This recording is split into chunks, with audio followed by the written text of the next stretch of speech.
हम हैं दूरदर्शी दर्पण, आईना समाज का। केंद्रीय विश्वविद्यालय की डिग्री हासिल करने की चाह रखने वाले युवाओं को अब बनारस में बीएचयू के अलावा और एक प्लेटफॉर्म मिल सकेगा। यही नहीं, उन्हें अब बनारस में रहकर ही केंद्रीय विश्वविद्यालय की डिग्री मिल सकेगी। मौलाना आज़ाद नेशनल उर्दू विश्वविद्यालय हैदराबाद ने बनारस में अपना सब रीजनल सेंटर खोला है। बुधवार को PWD कॉलोनी के पीछे विश्वविद्यालय के सब रीजनल सेंटर का शुभारंभ हुआ। मौलाना आज़ाद विश्वविद्यालय के VC प्रोफेसर सैयद एनुल हसन और IIT पटना के निदेशक प्रोफेसर TN सिंह व काशी विद्यापीठ के VC प्रोफेसर आनंद त्यागी ने सेंटर का उद्घाटन किया। मैं प्रोफेसर मोहम्मद फरियाद, head of department mass communication journalism, Maulana Azad national Urdu university Hyderabad, और इस सेंटर का मेरे ही सुपरविजन में ये सेंटर आज इसकी शुरुआत हो रही है। मौलाना आज़ाद नेशनल उर्दू आज किस तरीके के कार्यक्रम? आज मौलाना आज़ाद नेशनल उर्दू यूनिवर्सिटी एक सेंट्रल यूनिवर्सिटी है जहाँ डुअल मोड पढ़ाई होती है, डिस्टेंस और रेगुलर दोनों की, उर्दू ज़रिए तालीम, उर्दू माध्यम के ज़रिए। यहाँ पर आज बनारस में एक इसका सब रीजनल सेंटर उप क्षेत्रीय कार्यालय यहाँ खोला गया है, जिसका उद्घाटन आज यहाँ पे हुआ है। Vice chancellor professor Enul Hasan साहब ने आज इसका उद्घाटन किया है। इस मौके पे बहुत सारे हमारे बनारस शहर के और बनारस के बाहर के तमाम विद्वानगण यहाँ मौजूद रहे। इस सेंटर के ज़रिए पूर्वांचल के कई सारे ज़िले, साथ ही साथ बिहार और मध्य प्रदेश के ज़िलों तक में मौलाना आज़ाद उर्दू यूनिवर्सिटी के तहत जो कोर्सेज कराए जाते हैं उसकी पढ़ाई यहाँ हुआ करेगी। तो वाराणसी में नहीं था, वाराणसी में ओपनिंग कर रहे हैं आप लोग, तो इससे बच्चों को क्या? इससे खास तौर से उन बच्चों को जो उर्दू मीडियम पढ़े हैं या मदरसे के तालिब इल्म, मदरसों से पढ़ाई जिन्होंने करी है, उनको एक मौका मिलेगा कि अपनी पढ़ाई को दोबारा चालू कर सकें, पढ़ाई को आगे बढ़ा सकें और इस देश की उन्नति में अपना योगदान दे सकें।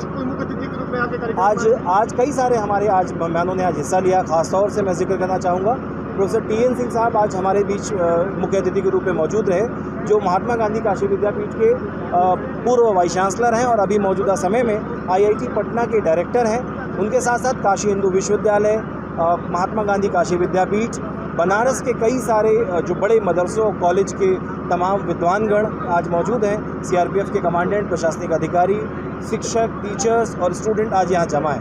मेरा नाम डॉक्टर मोहम्मद शमसुद्दीन है।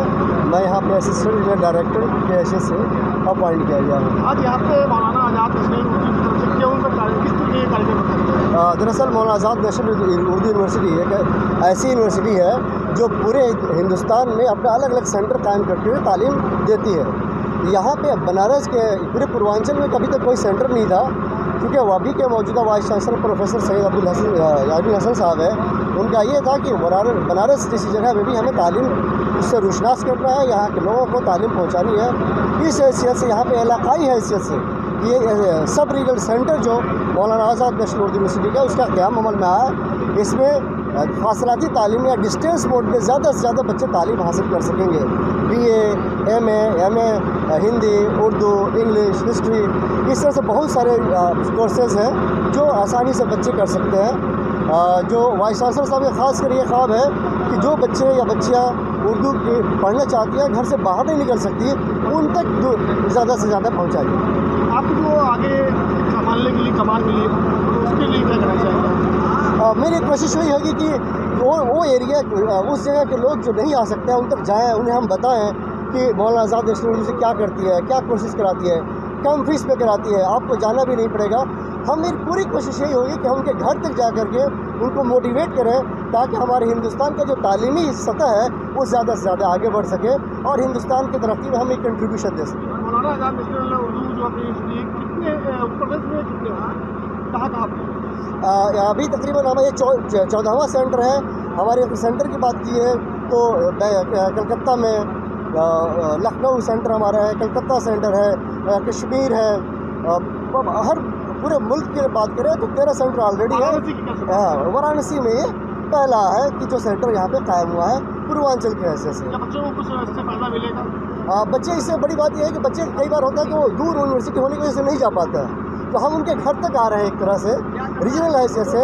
और इस इलाके में हमारी कोशिश ये होगी कि वो बच्चे जो पढ़ना चाहते हैं या नहीं भी पढ़ना चाहते उनको मोटिवेट करें तालीम की तरफ, और उनको हम बताएं कि तालीम की अहमियत भी बताएं, और उनको ज़्यादा से ज़्यादा, चूँकि हमारी स्टडी मटेरियल भी फ्री होती है और कम से कम फीस में, सबसे ज़्यादा बड़ी यूनिवर्सिटी अगर है कम से कम फीस करने वाली तो वो सेंट्रल यूनिवर्सिटी मौलाना आज़ाद नेशनल उर्दू यूनिवर्सिटी है, और इसको हम ज़्यादा से ज़्यादा कोशिश करेंगे, लोगों को मोटिवेट करें और इसकी तरफ कोशिश करें कि वाह। मेरा नाम है सैयद ऐनुल हसन, बनारस का रहने वाला हूँ और बनारस में पला बढ़ा हूँ। यहाँ सर आज जो प्रोग्राम रखा गया है, कि इस प्रोग्राम का मेन विषय क्या है? यहाँ जो प्रोग्राम हुआ है ये हमारा एक सब रीजनल सेंटर है और हमारे पूरे भारत में मेन कैंपस तो हैदराबाद है। हैदराबाद में यूनिवर्सिटी है मौलाना आज़ाद नेशनल उर्दू यूनिवर्सिटी, लेकिन हमारे बहुत सारे सैटेलाइट कैंपसेस हैं, बहुत सारे रीजनल सेंटर्स हैं और बहुत सारे सब रीजनल सेंटर्स हैं। बनारस एक सब रीजनल सेंटर होगा। हमारे पास दोनों मोड है, रेगुलर मोड की एजुकेशन भी है और डिस्टेंस मोड का भी है। डिस्टेंस के लिए हमारे पास बहुत सारे सेंटर्स हैं, भारत के कोने कोने में सेंटर्स हैं। सर ये मौलाना आज़ाद नेशनल उर्दू यूनिवर्सिटी है, ये प्राइवेट सेक्टर से है कि सरकारी? नहीं, ये सरकारी है, ये सेंट्रल यूनिवर्सिटी है और सेंट्रल के ऊपर भी है। ये अकेली नेशनल यूनिवर्सिटी है, मौलाना आज़ाद नेशनल उर्दू यूनिवर्सिटी, जिसको शॉर्ट में कहते हैं मानू। और ये पूरे हमारे कोऑपरेशन से चलती है, यानी जो स्टेट के और भी एजुकेशन सेंटर्स हैं या फिर वो लोग के जो इसमें एकेडमिकली इन्वॉल्व होते हैं। अब जैसे दरभंगा कैंपस है, तो वो दरभंगा कैंपस सारे का सारा नीतीश जी का बनवाया हुआ है। इसी तरह से मध्य प्रदेश में जो भोपाल में हमारा कैंपस है, उस भोपाल को जो है वो वहाँ के वो जो चीफ मिनिस्टर हैं उन्होंने ज़मीन दी हुई है, तो उस पर हमारा बना है। कश्मीर में हम बडगाम में कैंपस बनाने जा रहे हैं, उसके लिए फेंसिंग हमने करवा दी है। वो हमें जो है वहाँ की गवर्नमेंट ने दिया है। तो हम जहाँ जहाँ सेंटर बनवाते हैं, लखनऊ में हमारा सेंटर है, लखनऊ में हमारा सैटेलाइट कैंपस है, बेंगलोर में हमारा सैटेलाइट कैंपस है, हमारा कलकत्ता में रीजनल सेंटर है, हमारे पास नू जो हरियाणा में है वहाँ मॉडल स्कूल है। तो कहीं पॉलिटेक्निक है, कहीं मॉडल स्कूल है, कहीं पर हमारा सैटेलाइट कैंपस है। ये पूरे भारत में है, साउथ इंडिया में है, वेस्ट में। आज क्या उद्देश्य? वाराणसी में ये उद्देश्य है कि यहाँ जो मैंने जैसा कहा कि लखनऊ में हमारा सेंटर है और उसके बाद पटना सेंटर है। लखनऊ और पटना के बीच काफ़ी दूरी हो जाती है। हम चाहते हैं कि इधर के जो बच्चे हैं, पूर्वांचल के और जो वेस्टर्न बिहार के बच्चे हैं, उनको दौड़ना न पड़े, दूर न जाना पड़े, इसलिए हम उन तक पहुंच रहे हैं। ये आउटरीच प्रोग्राम है कि हम उन तक पहुंचेंगे। उनका एग्ज़ाम वगैरह सब हम बनारस में या उनके कॉलेजेस में, आजमगढ़, बलिया, बस्ती, इधर जौनपुर, मिर्ज़ापुर, देवरिया, इन सब में इंतज़ाम करेंगे, उनकी पढ़ाई का भी और उनके एग्ज़ामिनेशन का भी। तो ये हमारे बच्चों को दौड़ना नहीं पड़ेगा, घर बैठे उनको डिग्री मिलेगी और बहुत कम पैसे में ये डिग्री उनको मिलने वाली है। और रेगुलर में और डिस्टेंस में डिग्री में कोई फ़र्क नहीं है, दोनों डिग्री बराबर की है, दोनों के जॉब बराबर के हैं। अब आपका अपना दूरदर्शी दर्पण एक नए अंदाज में अपने बनारस और देश दुनिया की खबरों से जुड़े रहने के लिए इसके YouTube चैनल को सब्सक्राइब करें और हाँ, लगातार अपडेट्स पाने के लिए बेल आइकन को प्रेस करना न भूलें।